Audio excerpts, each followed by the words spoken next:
welcome back to my YouTube channel. Thank you for joining me for another one of my videos. So today I wanted to talk about what it's like to be self-employed, because so many of you have actually asked me to do this video and I was like, is that even interesting? But it must be if you guys have asked me for it. So I've been self-employed for 4 years. Yeah, 4 years this month actually. Wow, that has gone quick. And I started my business, my first business, 5 years ago in September. That's half a decade right there. Like, that is dedication, and that is literally, my businesses are the only one thing I've stuck to for that long in my life. Like, I never really had a job for more than over a year because I just got bored and left. So I'm very proud of myself for sticking to my businesses for 5 years. Very proud. So when I went self-employed, it wasn't like I was in a stable position to go self-employed. I was part-time at Next at that point, earning like minimum wage, literally like I think it was like £4 or £5 an hour, because I wasn't even 21 at that point, so it was nuts. And yeah, I was no way financially stable. I was really lucky that I was living at home with my parents at the time, and yeah, I just needed to leave. I was so miserable. The people in Next were horrible and I just didn't want to be there anymore. Like, I was like, I'm done. Done. And although I didn't do law of attraction or anything at that point, like, I was just like, someone save me, I don't want to do this anymore. So I just upped and left. I was like, fuck this, I'm leaving. And I have never looked back since. So I took a massive leap against my comfort zones, against my parents' advice, definitely, but fuck it, it was the best thing I ever did. And yeah, within a month, so when I left, I actually wasn't earning any money off my extreme couponing business. I was learning how to earn money, but you know, like, it takes quite a while to like build up stuff and like build up income and stuff with what I do. So I wasn't earning loads, and yeah, within the first month I was earning more than I ever earned employed, and I was like, yes, this is how it's done. So there are so many highs of being self-employed, definitely, but there's also lows. Like, there's a lot of challenges and a lot of things I've had to kind of face, I guess, in being self-employed. So yeah, I just kind of want to talk to you about the highs and the lows and what I've learned along the way. So we'll start off with money. So money is good and bad. So when you're earning money, being self-employed is the best thing ever. You're just like, oh, I love my life. Like, it's, you know, everybody loves money. So when you're earning money through your business, it's amazing and it feels great. That's until you remember you have to pay tax and do tax returns. This is the number one thing I forget. I look at my bank account and I'm like, oh, I'm rolling in it, yes. And then I'm like, shit, I have a tax return where I have to pay a lot of tax. Like, I need to save that money. So it's always wise to like put that money aside and remember that you have a tax return to do. And obviously, like, if you need to get an accountant or anything, like, that's another thing to think about. So yeah, sometimes money is good when it looks good in your bank account, but then you realize at the end of the year, you're gonna have to give 20% of that away. And also, like, when the money's not coming in, it's so hard. Like, when you're, you know, sometimes working for free and like, you know, you've really got to motivate yourself, stay positive, like keep manifesting money and stuff. Like, it can be really soul destroying sometimes when you're working so hard, you're working flat out, like, you are the responsibility of your business. Like, sometimes when you're not earning money, it can just be like really tough and like really eye-opening, because then you think like, this is going to affect everything. Like, so yeah, there's definitely highs and lows with money, but it's just really important to stay positive, to stay on top of it, be really like forward thinking with money, and just, yeah, don't be stupid with it. Drive, I guess, is another one. So I am so good at having drive. Like, there has never been a time in my life where I've struggled to get up in the morning and work my ass off. Like, I do it every single day without fail, and that's because I do something I absolutely love.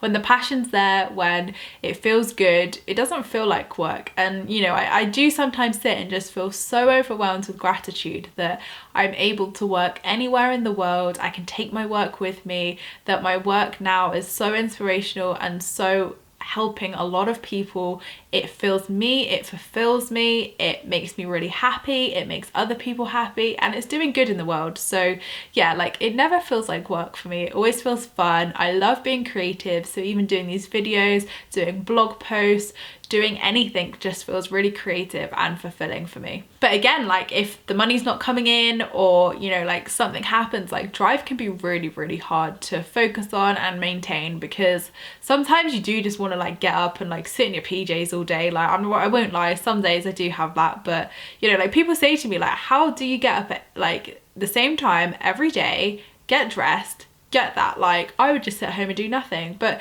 it's because money motivates me and like work motivates me, so I've never had that issue. But it is really important to get up, get dressed, turn up, show up, because you know, it's your business and no one's going to make it work apart from you. Routine was definitely something I had to learn and to get into, because my routine used to be so bad. So now I have like a dedicated routine every day. So when I wake up, I post on Instagram, I then do my gratitude practice, which has nothing to do with work, but I do it anyway.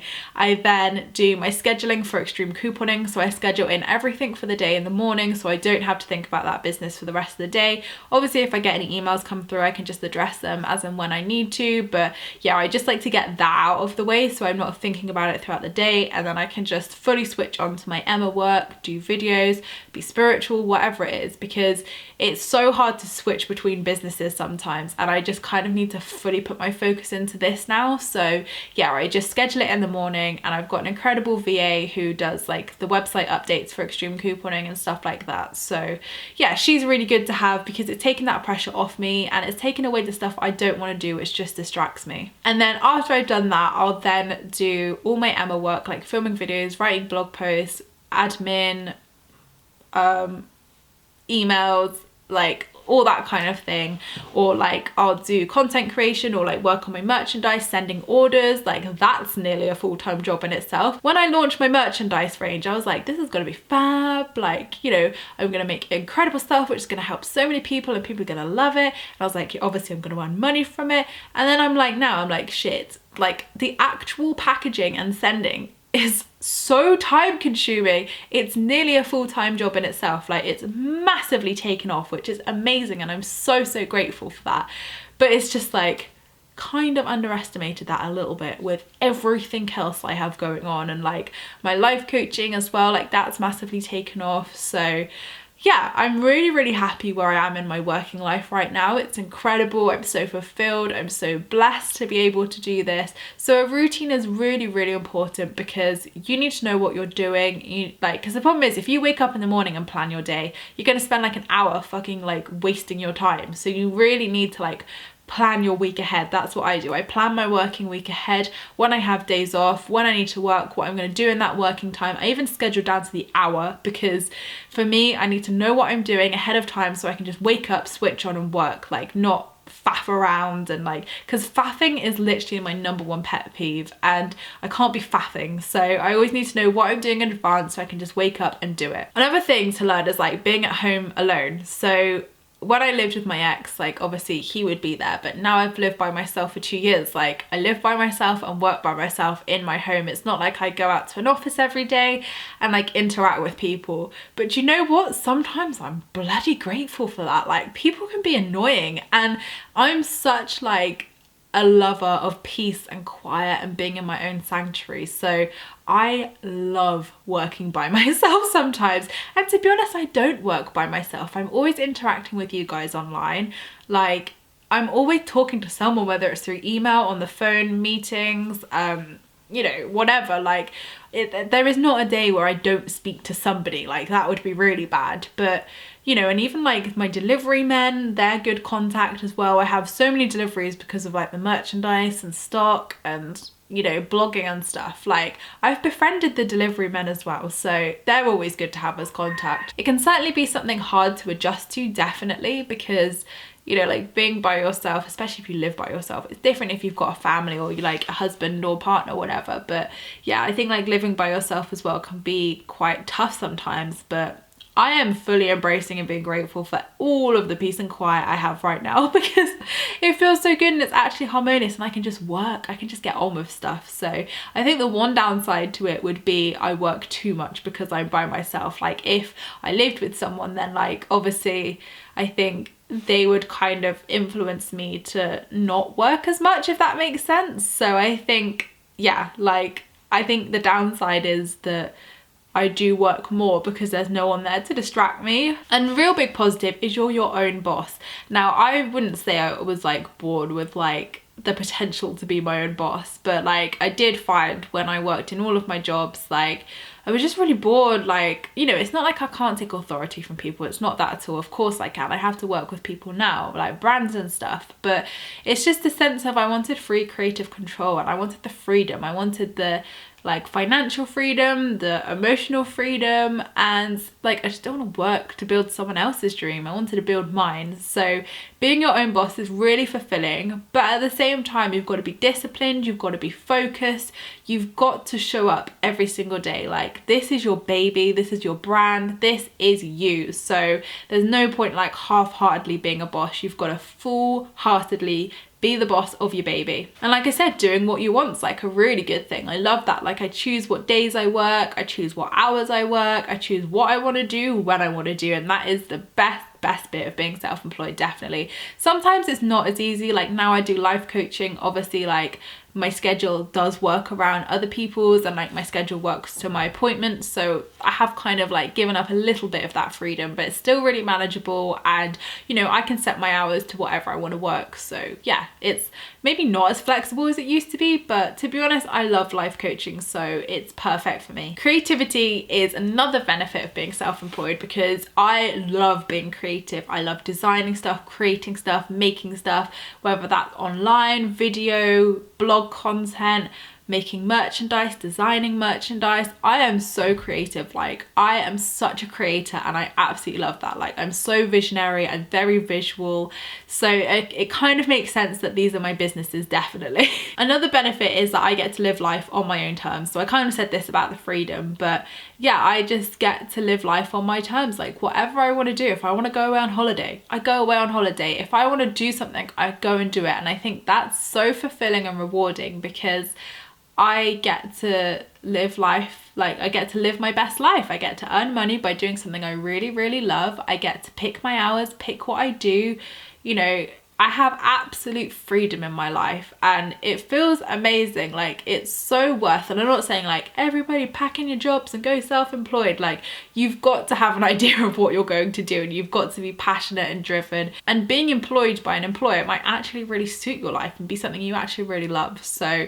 yeah, I think it just depends on the person and what, you know, ultimately you want to do in life. Another benefit is unlimited potential. So there is absolutely unlimited potential of what you can do being self-employed. I'm talking money, I'm talking position, I'm talking followers even, I'm talking like you could take over the whole goddamn world. Like being self-employed, there are no limits. There's no like job promotions you need to get.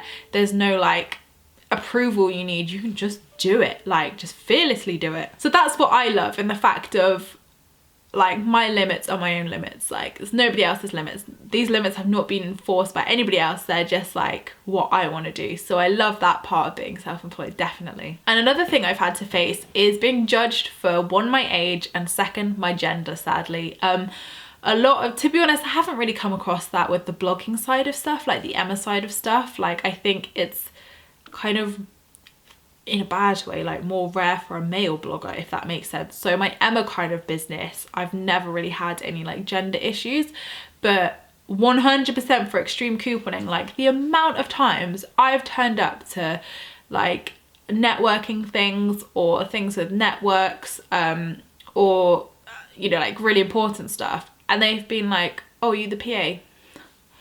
No, I'm the freaking CEO. Like I own this. Like why is it so unbelievable that I would own this business? And it's because it's done well. And I just think like girl freaking power, literally. Like, and the problem is like the industry I work in with extreme couponing is so male dominated. Like it is so male dominated. So unfortunately it comes from like a networking and marketing place where it's so heavily male dominated. So like I've been spoken to like absolute shit by networkers sometimes, like marketing networks, and you know, I've just turned around to them and said, excuse me, like if you think by talking to me like that I'm actually going to promote your offers, how do you run a business? Like, this is crazy. And you know, like I've had sexist stuff said about myself, like people like say, are you even experienced, are you even like able to do this? And I say, hang on a minute, you're working for a company, I'm working for myself and owning it. So if we're going to be judging, am I qualified, who's self-employed and who's not here? So I've had so much like stuff like that happen, and to be honest, you've just got to let it go over your head. Like,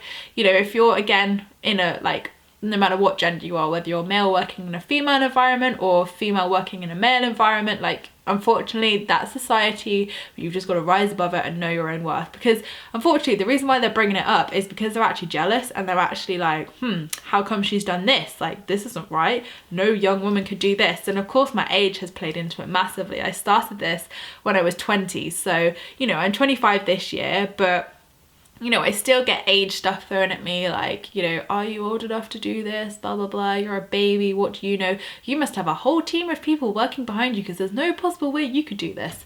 Believe me, I've heard it all, I fucking heard it all, but that's why I want to sell that business. I'm just like, I'm done with that. It was great, it's given me a great platform, it was what was meant to lead me to this stage in my life, but I so much more love my Emma side of stuff now because it fulfills me and I'm free to do what I want, and obviously like I'm so into my spirituality and stuff that that's the direction I want to go in. So yeah, we all move on, and that's the thing. Like, another great thing about being self-employed is you can do what you want. So you know, like I've run that business for 5 years now and I'm ready to move on from it, and I'm ready to move into this new business. So that's the blessing in it all, that you can like grow, evolve all the time and just do what you want. If it doesn't feel right, move on from it. So I hope this video has helped any of you self-employed folk out there, or even people who are thinking of going self-employed, about all the benefits and things I've learned along the way about being self-employed. So thank you so much guys for watching my video. I appreciate all your views and likes. Don't forget to subscribe if you're new here, because I would love to see you again soon, and I'll see you in my next video, which will be next week. Lots of love guys.